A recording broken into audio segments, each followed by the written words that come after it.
देना चाहता हूं। देश के बहुत महत्वपूर्ण सवाल पर आपने मुझे पूछने का समय दिया है। अध्यक्ष महोदय, ये सरकार किसी और का रिकॉर्ड बनाए न बनाए, लेकिन पेपर लीक का रिकॉर्ड जरूर ये सरकार बनाएगी।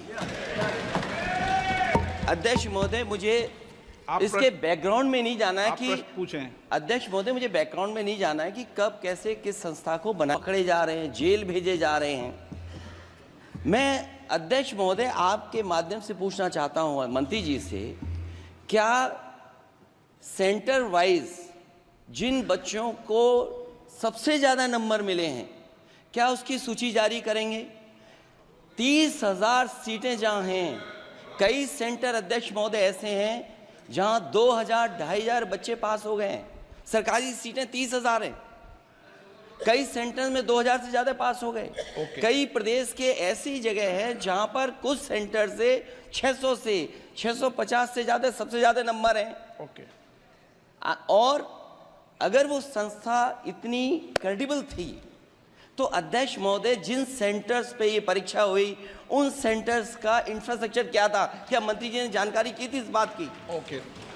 अध्यक्ष महोदय, मेरे आपके माध्यम से एक ही निवेदन है कि बिना ये मंत्री जी रहेंगे तो न्याय नहीं मिलेगा बच्चों को। अध्यक्ष महोदय, आदरणीय अखिलेश जी की प्रश्न का मैं विनम्रता से उत्तर देना चाहूँगा कि अभी अभी सुप्रीम कोर्ट में जो चल रहा है केस, सुप्रीम कोर्ट ने ऑर्डर दिया पूरा विद्यार्थियों की सूची को वेबसाइट में उपलब्ध करा दो। सर, पिछले 3 दिन से देश भर की सारे विद्यार्थियों की लिस्ट पब्लिक डोमेन में उपलब्ध है। ये सारा चीज़ खुले पे है और कई प्रकार की तर्क आ चुका है।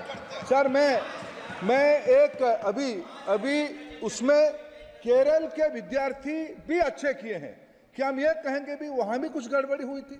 ऐसे आरोप करना, मैं देश की ग्रामीण इलाका, देश की एसटी एससी इस बार सबसे अच्छा परफॉर्मेंस करने वाले देश की एसटी एससी ग्रामीण बैकग्राउंड आर्थिक पिछड़े लोगों की है।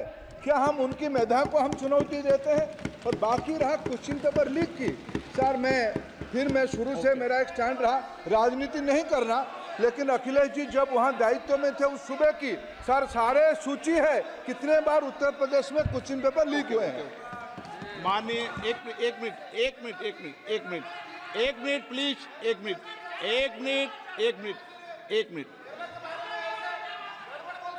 राहुल गांधी जी, आप प्रश्न पूछना चाहते हैं? Speaker sir, it's obvious to the whole country. It's obvious to the whole country that there is a very serious problem in our examination system. This is not just a question of NEET, it is in all the major examinations.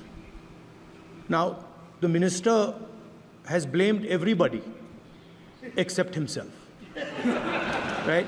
I don't even think he understands the fundamentals of what is going on here. आप प्रश्न क्या है आपका? आ रहा हूँ sir. Sir, ये मैं question को सेटअप कर रहा हूँ। प्रश्न पूछ रहे हैं।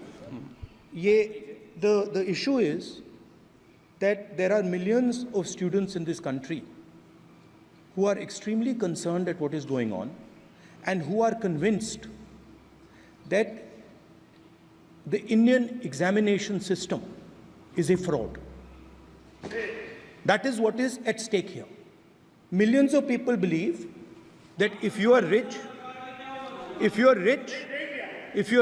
and if you have money, you can buy the Indian examination system.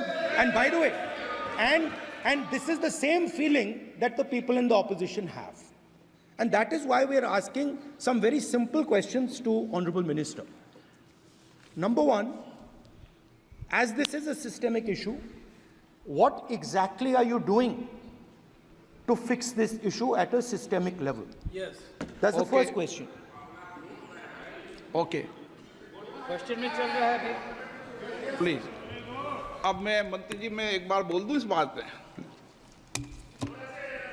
चलो मंत्री जी, आप शॉर्ट में जवाब दो, फिर मैं बोल ही देता हूं। आज आप शॉर्ट में जवाब देना प्लीज। अध्यक्ष महोदय, मेरे जो शिक्षा है, मेरे जो संस्कार है, मेरे जो सामाजिक जीवन है, मेरे को मेरे राज्य की, मेरे सूबे की जनता की स्वीकृति मिली है। मैं किसी की, मेरे बौद्धिक और मेरे संस्कार की सर्टिफिकेट मेरे को सारी सदन में किसी से नहीं चाहिए। देश की प्रजातंत्र में चुन के मेरे नेता प्रधानमंत्री मोदी जी को प्रधानमंत्री की भूमिका दिया है। मैं उनकी निर्णय से यहाँ उत्तर दे रहा हूँ सदन को। बाकी ये कहना चिल्लाने से सच झूठ नहीं हो जाएगा साहब। ये जो कहा गया देश की अभी की एग्जामिनेशन सिस्टम रबिश है सर, इससे दुर्भाग्यजनक बयान देश की नेता प्रतिपक्ष का कुछ नहीं हो सकता है सर। मैं कठोर शब्द से उसको निंदा करता हूँ। बाकी रहा, मैं सर आपके सामने, आपके माध्यम से देश के सामने सर एक तथ्य रखता हूँ सर। जिन्होंने रिमोट से सरकारें चलाई है, 2010 में 3 बिल आया था सर शिक्षा सुधार के लिए। उन्हीं की पार्टी के नेता आदरणीय कपिल सिब्बल साहब 3 बिल लाए थे।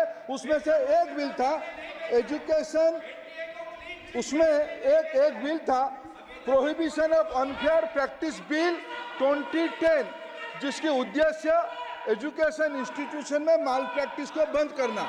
सर मेरे सरकार की हिम्मत है, अभी हमने पब्लिक एग्जामिनेशन की रेगुलरिटीज में बिल लाए, कानून बनाए। क्या मजबूरी था कांग्रेस पार्टी की, क्या मजबूरी था नेता प्रतिपक्ष की? उन्होंने उस बिल को उल्टा किया, किसके दबाव में उल्टा किया? क्या निजी मेडिकल कॉलेज की दबाव में, उनकी घूसखोरी की दबाव में उन्होंने उस बिल को उल्टा किया था? सच सुनने की सामने ही है। ये मैं किसी की विद्वता पे प्रश्न नहीं उठाता हूं, लेकिन सच 2010 में शिक्षा सुधार की बिल उन्हीं की सरकार ने लाया था, दबाव में उन्होंने उल्टा किया। ये हमको